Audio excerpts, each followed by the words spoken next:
Hello and welcome back to On the Workbench. Today we're taking a look at the brand new battery platform from Ryobi. Their so-called USB Lithium 4-volt, I'll call it max platform. I think it's really closer to about 3.6 volts, but we'll get to that later and we're jumping ahead of ourselves. So what we got here is a brand new tool platform that has 4 tools to launch in 2022. In order of what we've got a power cutter, basically a rotary pair of scissors. We've got a power carver, is what they're calling it. This is more practically a battery-assisted or power chisel for wood, a rotary tool, and a screwdriver, which looks like it might have a handle that can go from pistol grip to inline screwdriver. And so this is all we got here for the tools to kick this lineup off with. Kind of interesting. Power carver is something I've never seen before in any other battery platform, so that's interesting. The other ones I think we've seen in other platforms in various iterations, and obviously a screwdriver is kind of the classic tool that any lineup is going to have. So let's look at the battery. So the battery is basically a single-cell lithium-ion battery. They're saying it has 4 volts. I'm suspecting it's really closer to 4-volt max, and it's 3.6 volts for the nominal voltage from a regular 18650 battery. From what I can tell, based on the amp hours that this is listed at 2.0 amp hours, I'm going to guess this is an 18650 battery and not a 21700 battery. For that, I have no idea why this is not a 21700 battery. Maybe it is. I really hope I'm wrong about that. This battery comes with a 2-year warranty. And also interesting, it has a built-in USB-C charging port. So just take a regular USB-C charging cable and just plug it right into the battery. Obviously, you got to take it out of the tool to do that, though. And to secure in the tool, there's what appears to be a thumb wheel at what I assume to be the bottom and a screw port, I think, at the top. I'm not exactly sure how this works. Maybe there's a sleeve around the battery that's rotated by the wheel that then turns a nut at the top. I don't know. Looks like there's some interesting mechanics here, though, to secure this. The other thing that, from what I'm guessing that this is designed to do, is to minimize user problems, because if there's only one way to put it in, and you see that flat side there with the USB port on it, and then a thumb wheel securement, that this is probably going to make this somewhat idiot-proof to minimize user error causing battery problems. So, not a bad design. I wouldn't say it's great, but it's interesting, and that's what we get with the lineup. However, when I'm thinking about this, the only thing that comes to my mind is the Cher song, If I Could Turn Back Time. I would sing that for you here in this video, but that'd probably get me a copyright violation, and nobody really wants to hear me sing. Let's just be fair. But we've seen this before. And again, if we could just turn back time to use the words of Cher. I'll put a card up in the corner if you want to go check out her music video. It was actually shot on the battleship Missouri, and there's some fascinating stories that go with that. That's a whole different topic, something I think is fascinating on a different note. But we're going to move on here and keep talking about these Ryobi tools. With Cher singing in the background, if you wish, in the back of your head. So I'm going to call the same song second, maybe third, fourth verse, give or take. So back in 2009, Ryobi launched what they called the Tek4 platform. It was basically a single-cell 18650 battery that had 4 volts, 5 watt-hours, and it was discontinued in various phases, starting somewhere around 2012, give or take. However, you can still find the screwdriver and replacement batteries actually in stock at many Home Depots. I know my local Home Depot actually stocks the battery and the screwdriver. Now, I don't know if that's just because it's been produced recently or they just had so many produced that they're just desperate to clear out the supply chain on these. But in any case, you know, it's interesting that this battery is still around. And this just simply was inserted in, and there was a little cap that went over the end of it to secure it. But one thing that sets this apart from the new lineup is this required an external charger. So if we look at the full lineup, and I'm almost positive this is about everything that was made for the lineup, they actually covered quite a few items here. So just to quickly run through what's on the screen here, we've got a job site security, motion alarm, a camera, a multimeter, sound deadening headphones, an inspection camera, a borescope, a USB power source. The one on the top far right there is a 2-line laser level. Then coming back down to the bottom left, we've got an MP3 player, followed by an infrared thermal camera, a key lock box like what you might see a realtor place on a door. Then we got a couple different lights, a flashlight and this other utility light, some power snips, a screwdriver, a right angle screwdriver, and a laser distance measurer, all powered off that same battery. So I've got to give Ryobi a lot of props here because these are some tools that clearly don't belong with an 18-volt battery, but with the exception of the screwdrivers that are just downsized to be, we'll call it homeowner size, but many of these are the kinds of items that would be targeted towards a professional job site. I mean, I don't know how many homeowners really need to set a motion sensor in the back of their tool trailer, or need some other key lock box for getting inside, for doing for trim carpenters to get into a house that's under construction, or the sound deadening headphones. I mean, that might have some carryover here. But they really had some niche products here that I have to give a lot of credit that this was a well thought out lineup that had a lot more potential to it. However, there's a few updates that these tools would need to really make them valid in 2022. The infrared camera would probably need to be made to be a thermal imager. I don't know if the MP3 player still has any residual value or not. The digital camera would certainly need to be updated. So let's take a look at the specs on that one. There was an 8 megapixel camera with a flash, 4x optical zoom, 2.5-inch LCD, rated for a 3-foot drop.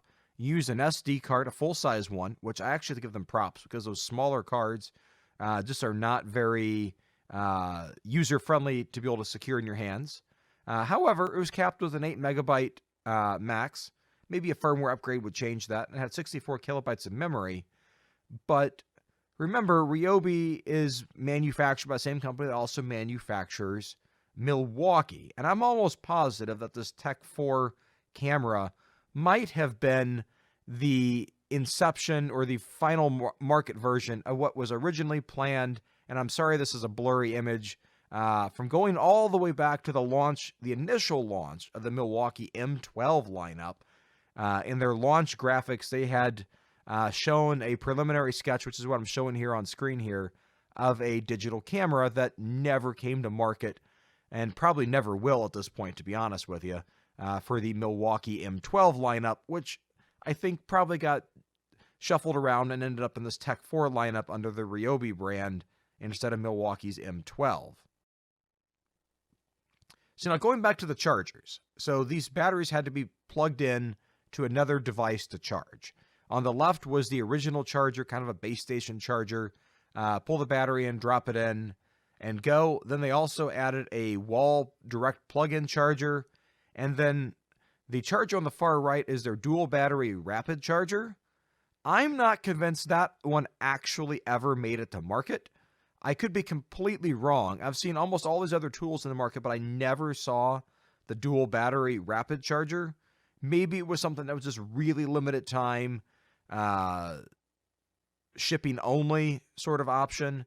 But I really think they really could have benefited from a multi-battery charging station that could have charged 2, 3, 4 of these batteries at a time. I think would have made a lot more sense rather than just one at a time or even 2 at a time chargers. And I think that might have gone a long way to seeing this lineup last longer than what it did. But if you're saying, well, I used to shop at Sears and I think I saw the same thing there too, you're absolutely right, because there was a Craftsman variant that, from what I understand, was completely interchangeable with the Ryobi branded version. The only tool that the Craftsman added that the Ryobi line did not have was a soldering iron, which I have to give them credit for, is also another nice tool to add to the lineup. Obviously, Milwaukee has their M12 soldering iron, And I have to wonder if this was maybe a pilot run on what might be possible with that. But then, based on my accounts, from at least my experience, that it seemed to me that when Ryobi started phasing out the Tek4 line, there was a blip in 2015 or so when this PhoneWorks line came out. The whole idea was you could have some various attachments you could connect to the headphone jack, or the TRRS, what you'd use to connect a wired headset to your phone. And then you could have things like a stud finder, a level, a borescope, noise-canceling headphones, and a few other accessories that you could plug into it. But then each of those accessories is powered by a AA or AAA battery, curiously enough, rather than that Tek4 battery, which I think would have made a lot more sense for most of these tools to do that rather than jumping into a AA or AAA battery. So it seems like when they made this jump, there was some skepticism about the Tek4 platform, which is why I think that this was, in my opinion, the sort of follow-up successor. It's got some of these different unique tools. They ditched the rechargeable battery, and obviously this line was done in due to many phone manufacturers now killing off the headphone jack. Maybe these could be reconfigured as Bluetooth tools. Maybe. I don't know. I'm not smart enough to know that, but maybe somebody else out there does, and I think that that would be possible.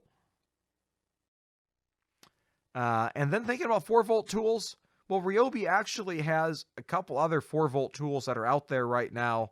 They're both screwdrivers. One's a inline screwdriver, and the other one is a convertible screwdriver. Both of these charge using a barrel grip plug, or just a barrel plug that plugs into the wall. So it's not really a convenient charging platform, but if you just plug this charger into the wall, then just plug the little cord in. This is probably perfect for like a kitchen drawer, and that's about it. Launched in about 2015, give or take, from the best I can figure out. And there's been really nothing else added to this. So Ryobi still currently has this very minor play in this 4-volt tool line. But they're not the only ones out there that do.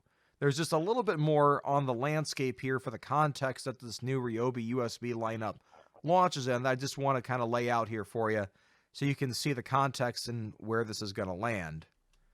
Well, first of all, we'll go over to DeWalt. They have their 8-volt line, launched in about 2013, and all we've really seen are basically 3 tools. You've got a gyroscopic screwdriver that was able to convert from inline to pistol grip, a regular inline screwdriver, and a flashlight. Great. And that gyroscopic screwdriver, very interesting if I could just turn it to make it turn the screw. I think that definitely turned some heads for some electricians. That might be about it. I don't know. Maybe some others got into it. And this did require a separate charging base.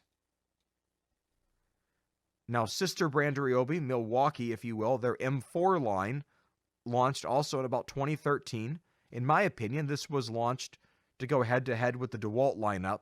But since 2013, so in the 8 years or so that have passed, there's still only been one tool, and that's a screwdriver, and then the separate battery and battery charger, and that's been it for this lineup. I mean, to me, I feel like this specific line has just been walking on water, and I think this line is doomed with the new USB Red Lithium lineup from 2017, which is what I really think the Ryobi line has taken inspiration from.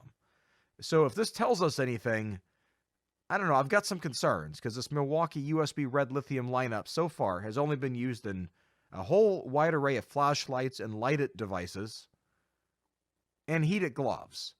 It just seems like there's a lack of creativity and other forethought for where it could be used.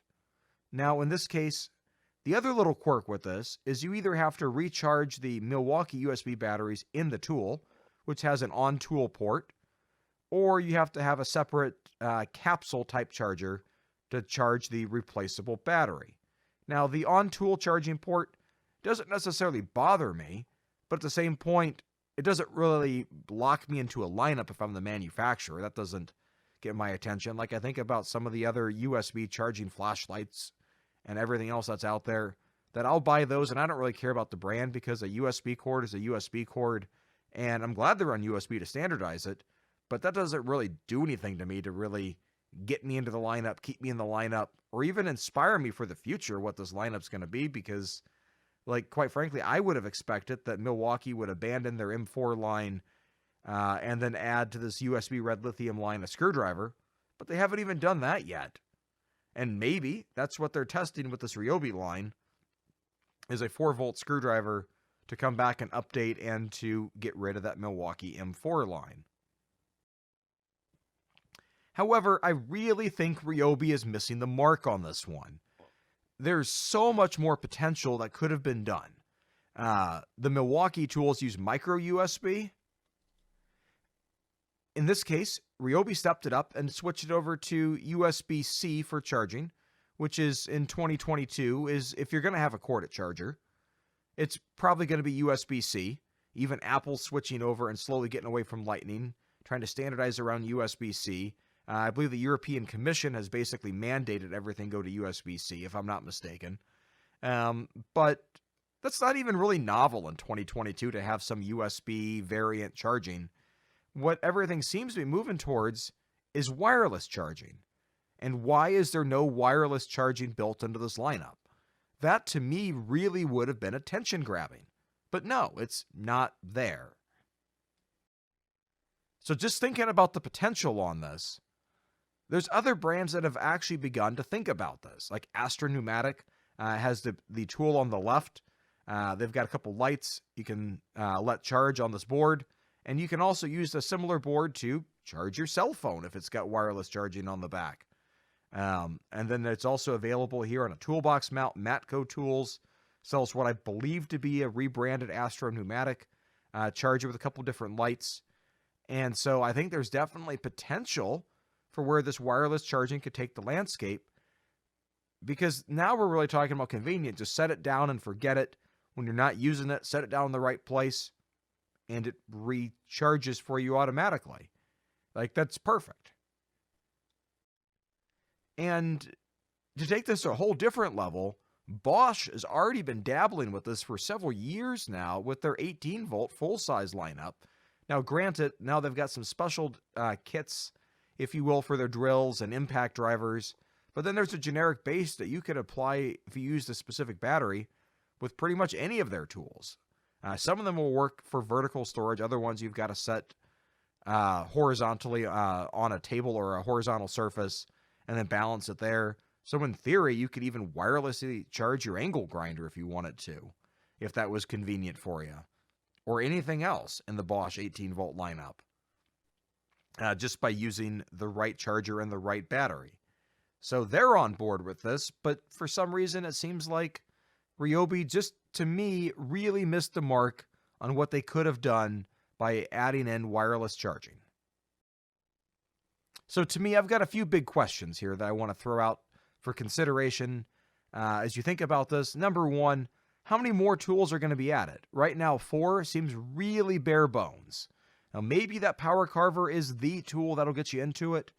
I don't know.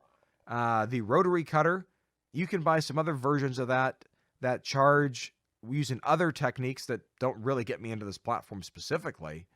But that chisel, if I was a wood carver, which I'm not, that might actually be like the tool that defines this platform.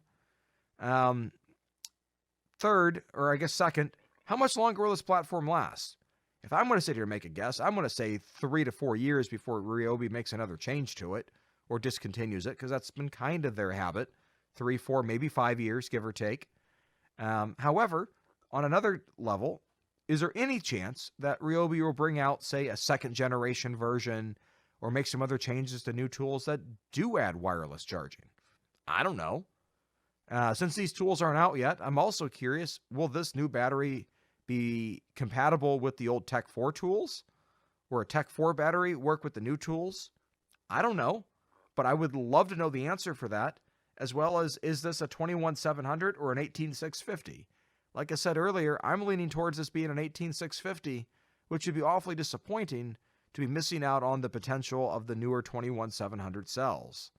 And then finally, with the sister brand Milwaukee sort of dabbling in the same space, is there any potential that the Ryobi variants here are going to basically be handcuffed, and higher performance, or maybe the wireless charging gets handed over to Milwaukee instead of Ryobi, to keep Ryobi maybe more budget friendly or consumer friendly or household slotted per se.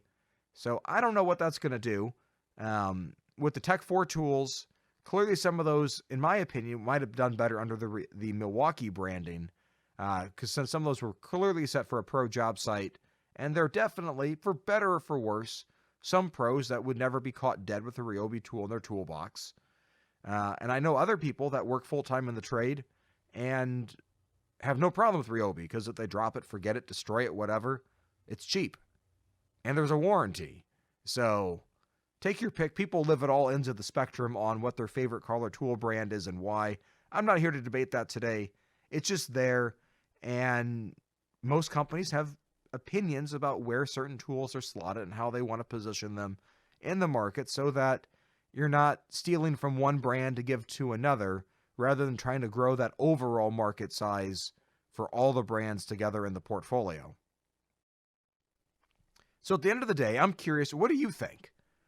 What's your opinion on this lineup? Is this going to last? Are you interested in buying into this? I mean, admittedly, we don't have these tools in hand yet to really be able to say yay or nay on, but unless you're into, at least my opinion, unless you're into wood carving, I'm not really sure that I would be forking over the cash for this lineup right now. Maybe if you're into wood carving, I can totally see why you would go for that power carver, assuming that it actually performs well. Again, don't know the performance on that. And maybe the power cutter, but Harbor Freight's got a Warrior one out there that I might reach for first, to be honest with you. I don't know. What do you think? If you got any ideas, put it down in the comments below. We'd love to hear about it. Get the discussion going to see if is this a yay or nay for you? I don't know. I could see it going either way if Ryobi plays their cards right. And so with that all being said, thanks for watching, everybody. And if you like content like this, go ahead and give it a thumbs up. Click the subscribe button if you haven't already done so. Thanks for watching, and as always, have a great day. Bye.